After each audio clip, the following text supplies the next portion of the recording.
Hello and welcome to Dodgy Dalmatian Wales. Well, I'm no professional video recorder. I'll tell it how it is and how it's going. Thought I've seen a lot of people on YouTube who I admire.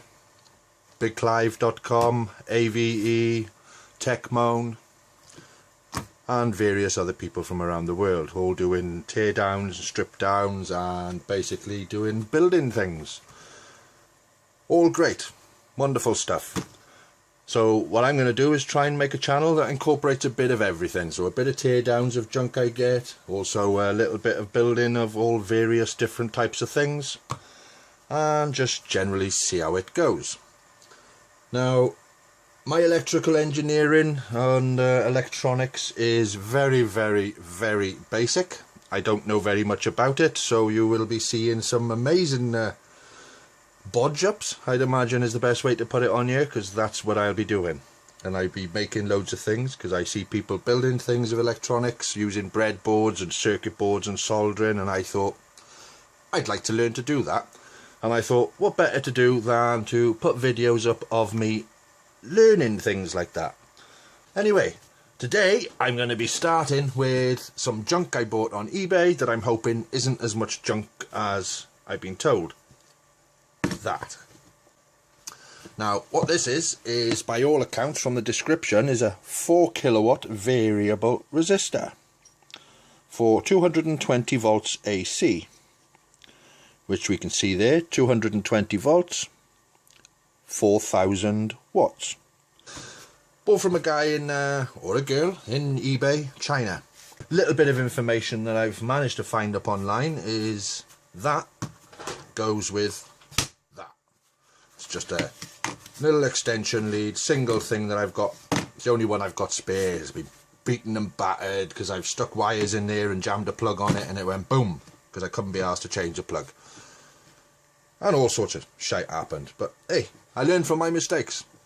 Takes about 3 or 4 of them, but I learn.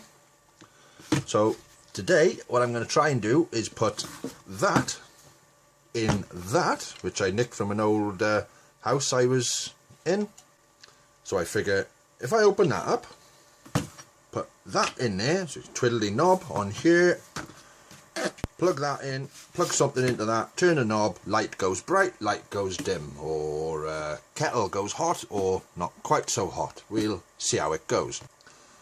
So, hey, let's crack on. From what I can gather, the way that this thing is supposed to work, we have plug, power. Comes into cable, right? So we got our plug thing there with our cable comes out.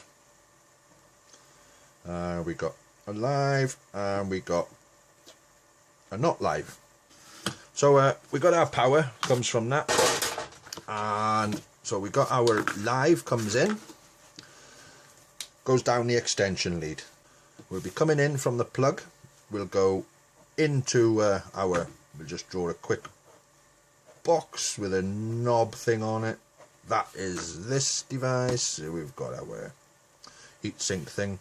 So we're going to have a live coming in and it's going to be connecting to one side of that block.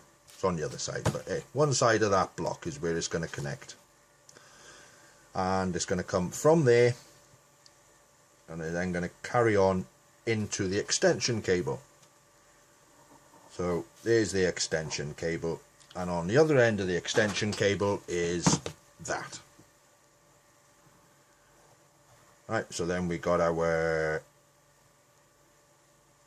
standard UK socket.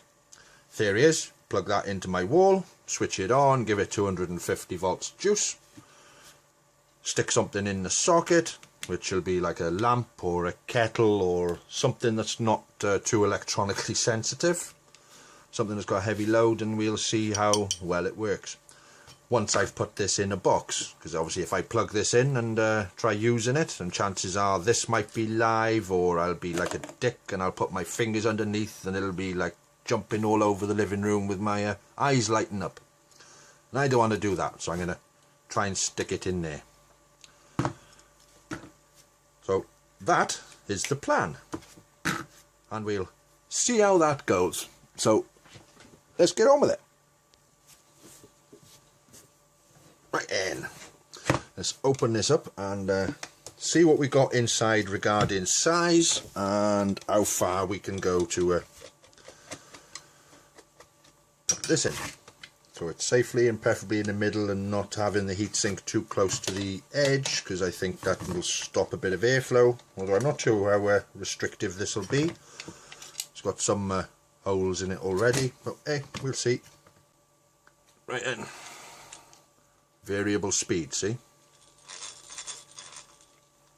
Goes really slow if you want it to. See how it goes. I don't even know if this stuff will drill through or not. Now, as it happens, I do have an electric drill, which is going to be projects for the future. I have a 240 volt electric drill, which is a variable speed and variable direction, but currently it goes in backwards drill only. So if I want to drill a hole, I'll have to go and buy the drill bits that are for counterclockwise, because it don't bloody work. But hey, I'm going to end up opening it up and seeing if I can fix it. But I'm not feeling confident enough in how the variac switchy trigger thing for the things work. But I'll have a go. And as AVE says, if it's already fucked, it's worth giving it a go, because you can't fuck it anymore. So I got a bigger drill that will take my bigger drill bit. This is called a brace, I believe. I might be wrong, because I'm not in any way qualified to be using these things. This is a wood drill bit, so it's not the proper job.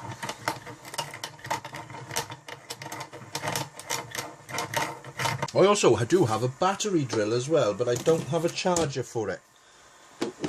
That's going to be a project for another day as well. Replace the cells and put a charger in there, because I have bought some 18650 batteries, 18650 battery holders, and I'm waiting for the 18650 charge controller board. So it's got like a micro USB charger with overcharge protection and also a discharge protection, although the cells I've bought have got discharge protection built in anyway. So if they definitely have got the discharge protection built in, I will use one of these, which is basically just a charge protection that charges for, or protects for overcharge. Thanks to bigclive.com for putting me onto these things. Should be an interesting challenge. Worst thing it'll do, blow up and won't work, but hey, it's fucked anyway, so can't get any worse. There's another challenge I got to do as well in the future, is put some cells into this to be recharged, because the original nickel cadmium batteries are dead. I was given this by my friend in my mum's village, and it didn't work. The charger had basically melted itself, the cables inside had all melted, and you could see where it's got hot, and basically I think the batteries had shorted or something had gone wrong, and inside had just made a mess. I'm sure I can feed this with anything up to 6 volts, and I'm sure it'll be fine. So at the moment what I've got is 3 rechargeable batteries, because I know they're 1.2 volts each. Put in series gives 3.6 volts, and what I need to do is to open that hole up a bit. So right then, let's see how well this works.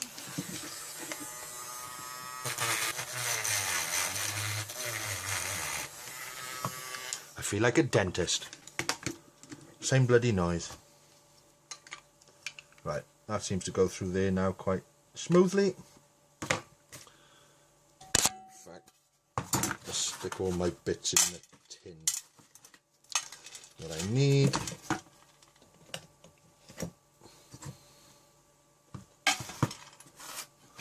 Get rid of the bits I don't. Life goes on. Right then. So I got connectors on the left hand side as we're looking at it, right hand side as we're looking at it.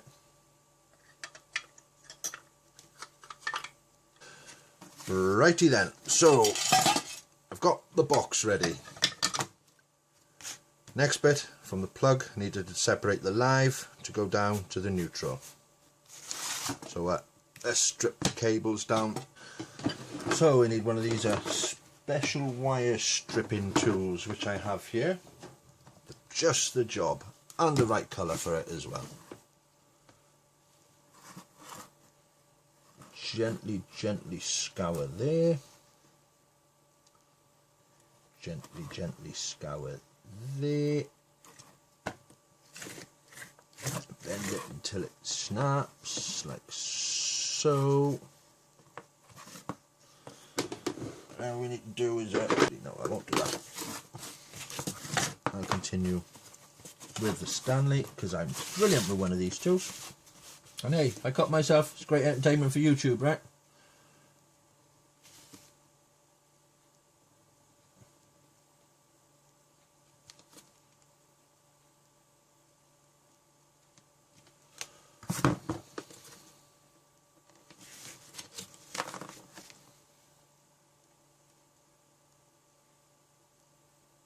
No damage. Don't imagine I'm going to be able to pull 4 kilowatts through this. But hey, I doubt I will anyway. I think the most heaviest thing I'll be using on it is probably about 2 kilowatts. It's not like I'll be using it on my welder or anything. Because I think that will bugger it.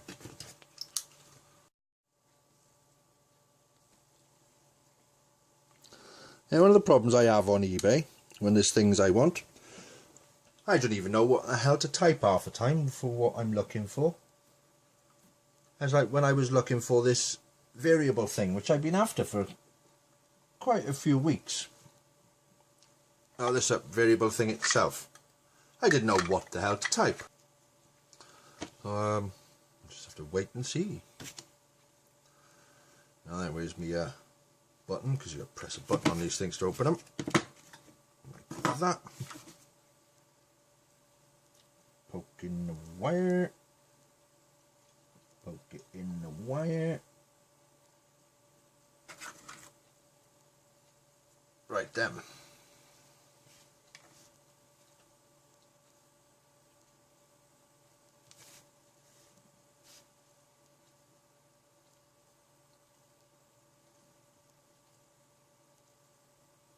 Lovely little solder line, this one.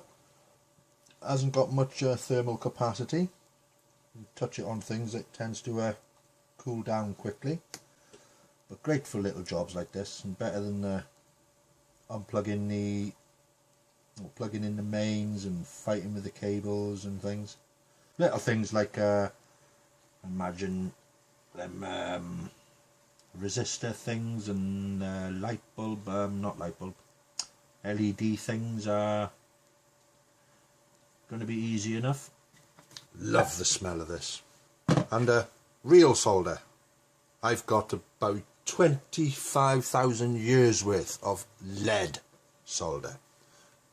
And it's 70-30 lead to tin. So as for the British health and safety, fuck you lot. I'll do it my way. I hate people dictating me what I can and can't do. So balls to the money grabbing bastards. If I don't want to wear a hard hat, I won't wear a hard hat. We have the ends tinned. Get rid of this device. Put you back on the proper view. Now you should be. Oh, hang on. Pop, pop. Don't be biting that. I can't solder it if you're biting it. Come on. You have to move. Move. Move. Move your fat ass. Go on. Out. Good boy. Doesn't say which is positive and which is negative, but I suppose being alternating current, it doesn't matter because it goes both ways.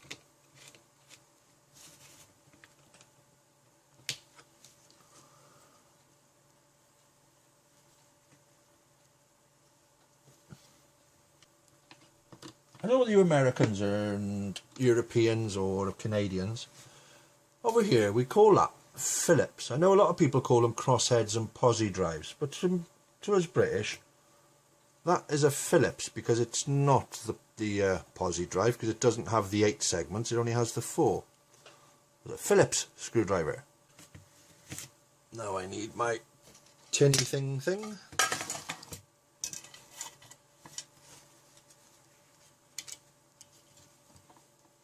That there.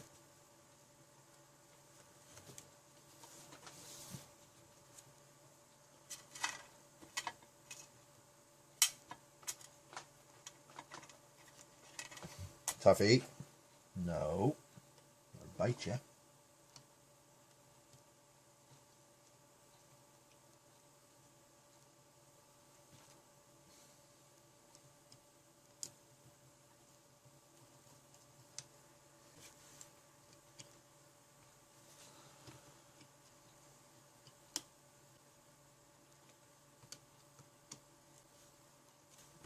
Don't over tighten that too much. So now we want to stick that in there the right way. Yeah, was the right way. Stick that in there. Stick that in there. Right then, the acid test. Okay, here it is. About to plug it in, see if it explodes. Now. Look at that. No explosion. I'm assuming that's full brightness, so we plug something in to try it. So the first thing I'm going to try, 150 watt grinder, which I use for my coffee. So plug that in, turn it where I think is full, see if it works. Sounds proper. Let's turn it down all the way. Nothing. Turn it up halfway. Oh, not quite enough power to turn it.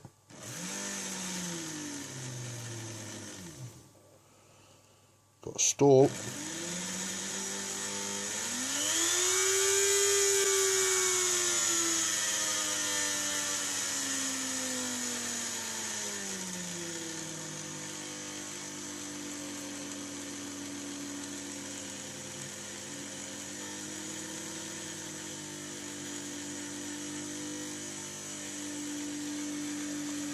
Perfect pitch with my computer.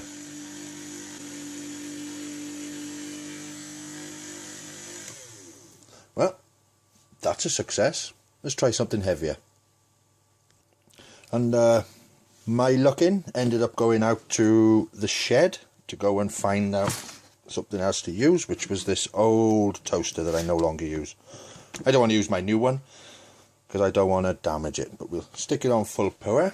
We'll put a dim background light on, and I'll kill this one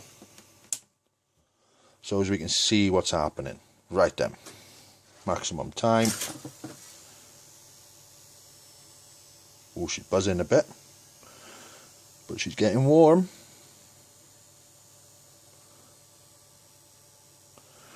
She's glowing red in there. Let's kill the light a bit more so we can see. Right, let's turn it down.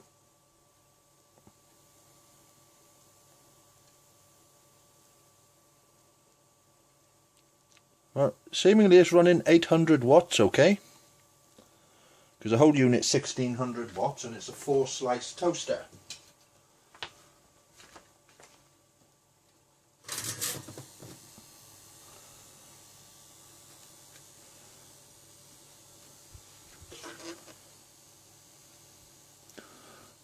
I'm not sticking my finger in there because I don't know if that's live or not. One way to find out, I suppose. Yeah, trusty ooby dooby whatnot. Yeah, we got a live on the heatsink. So I won't be putting my finger in there. And turn it down.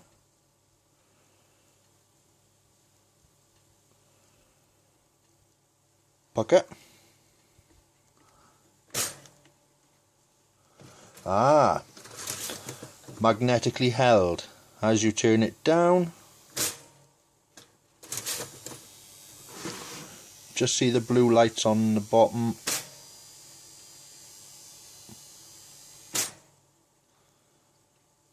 That was about halfway. So that's a successful test. Let's try something else. There's one thing I learnt in life, and that's heat rises. So I've got the old garage kettle, I'm going to put this upright, because if heat rises, cold air goes in, hot air comes out. I'm sure the triac's going to get warm at the moment, but what have we got here power consumption wise?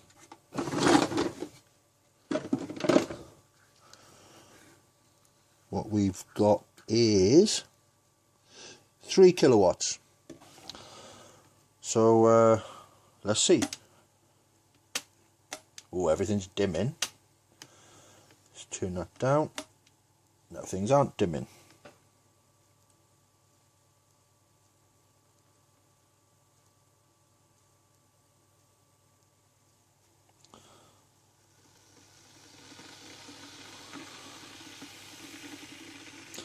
I've got to be curious to see how much heat's coming off that. So what I've got is one of these. First thing I need to do is to unplug that power.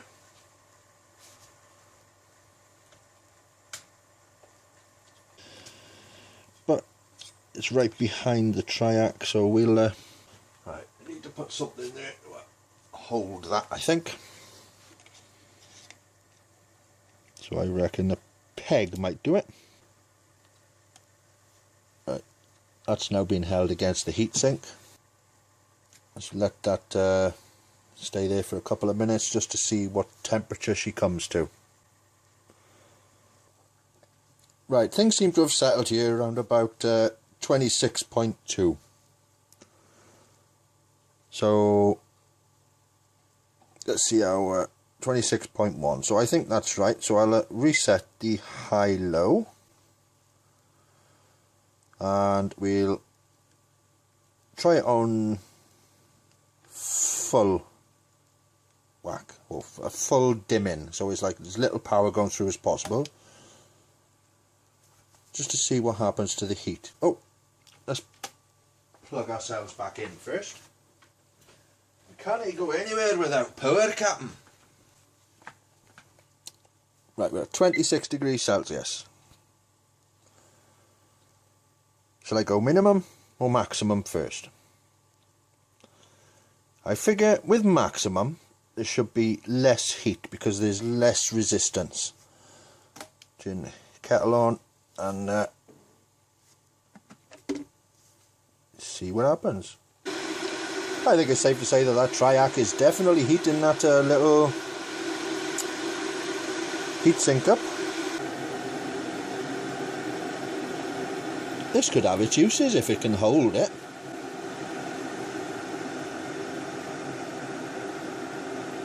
Because I could have my coffee pot perfectly balanced to 82 degrees Celsius, as opposed to at the moment what it does is it scalds the fuck out of my beans and it comes out at 94, which isn't good for coffee. It's a DeLonghi coffee filter machine, so if I can use this and get it right, you could say that I could control the temperature that the water goes to its maximum. Let's see how hot she does get.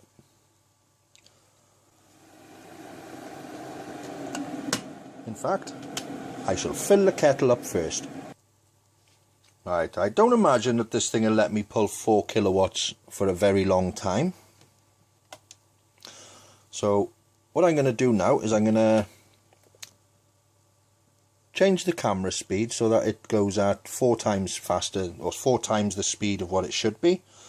There'll be no sound, but you'll see how well it goes through the duration of this kettle boiling.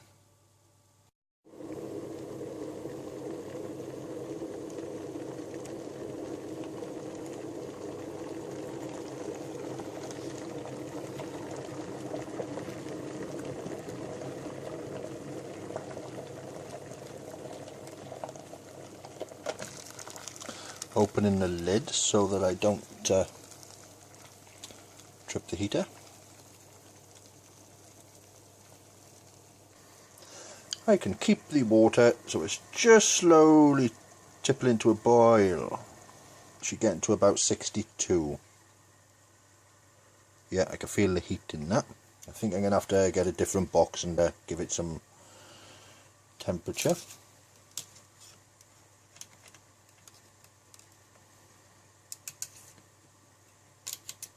Let's lift my filter out the way a bit. Stick this through into the water. See how hot my water is. But at the moment now I'll turn it right down. Right, I'm going to let it cool down and see if I can actually balance her to be 82 degrees, between 80 and 82, which would be ideal for coffee. Because if I can do it with a kettle, I can do it with a coffee machine. So I'll be back now. Let's see how we do.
Right, things were going a bit too slow, so I've emptied half the water out, put some cold in, and I think we're around about 67.7, say 68 degrees. Let's give it a bit more oomph. So this is where I speed the camera up, and we shall see if I can actually get the kettle to balance between 80 and 82 degrees Celsius. Well, as you've just been seeing, I've had to put a fan here. I initially holding a lighter up to here because heat rises, going in through the back and up through the heatsink and out the top, creating an airflow. And it was definitely flickering the flame. And I could feel the box was, it's actually quite cold again now, but the box was getting quite warm as well. So I've ended up putting this little DC fan in there from an old computer. Laptop fan actually, just blowing in the hole in the back, and that's yeah, that's worked well. That's kept the heat down. I was switching the lights on and off because as I was adjusting the variac, I was noticed I get to a certain point that the light, the neon indicator here, I'm presuming it's neon, would actually go off, and if I was to power it up, it would take a little while and then boom, it would come on. But then I found if I turned it right down till it was all but slightly turning off, that is a perfect indicator that I'm going to be hitting the right temperature. Now I've got the kettle full to the full mark on the side of the gauge as it should be, but I do imagine that should I adjust the amount of water, like if I only had a cup full of water in there, then I'd imagine the heat would dissipate a lot quicker, and I'd probably need to be feeding it a little bit more power to heat it up. Or would I need to feed it less power because there's less to heat up? I'm unsure about that, but I can't be asked to be going to try it. However, if anybody knows, then by all means do say. So, using this variac and a bit of darkness, if I was to adjust it on, so the neon indicator lights, and then turn it down so it's just visible, then that's hitting me at pretty much a perfect temperature, between 80 and 81. Let's show you again. You can see that the light there is just lit up. You know, so if you keep looking at this spot, when I turn the light off, that spot right there, keep looking, there she is. So if I turn it down, she goes off, and I turning her up, turning her up, turning her up, turning her up, turning her up, and she's on. Turn it back down so she's just visible there. And I found that to be my ideal temperature-ish. As long as the kettle's full to full, the full mark, and I got it so that light is barely coming off, just about to go off, then I've got my perfect coffee. So that, should I get one of them, oh, I know, one of them press things, is it French press they call it, where you got like a big hypodermic needle, or hypodermic syringe, you put your bit of filter on the bottom, you stick your coffee granules in there that I've ground with my nice slow grinder if I want it now. Run the kettle to this, you know, 83, that's right, 80 to 82 is ideal, but 83 will do. Then leave the kettle for an hour and a half, just to get to the right temperature, and hey presto, perfect for brewing fresh ground coffee. How great is that? A kettle that's now got a thermostat and a digital readout. God, life is good here in Wales. So anyway, I can't think of anything else to plug in it. Obviously I haven't got any incandescent light bulbs because I use LEDs and compact fluorescence, although I only use compact fluorescence for the photography, which is what I've got running at the moment. But I don't want to be running one of them or an LED through this here, because I think they're going to be drawing too little power to make a difference, and I don't want to be blowing me light bulbs, even though the price of them is coming down quite drastically. So I can now go and brew a perfect coffee. But first I'm going to have to go and get myself one of them injection, oh, I just said the name, French press coffee brew thing. And that'll be perfect. So there we are, that concludes today's experiment and messing around with a voltage adjuster from eBay that cost a couple of quid. Just go in there and look for a 220 volt 4000 or watt or 240 volt 4 kilowatt variable, and I'm sure something will come up, and if you see it you'll recognize it from what you've seen in this video. Alternatively, if you want to see how these things work better in more detail, then I suggest you could go over to bigclive.com.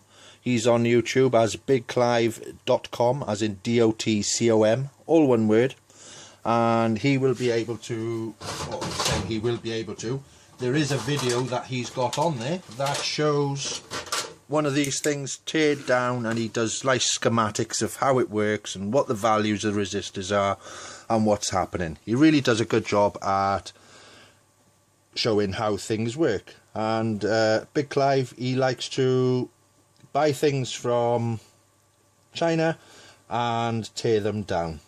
He's very big into his electronics and a very knowledgeable guy. So if you want to learn something, that's what I suggest. Go look on YouTube for bigclive.com. And that's all there is from me.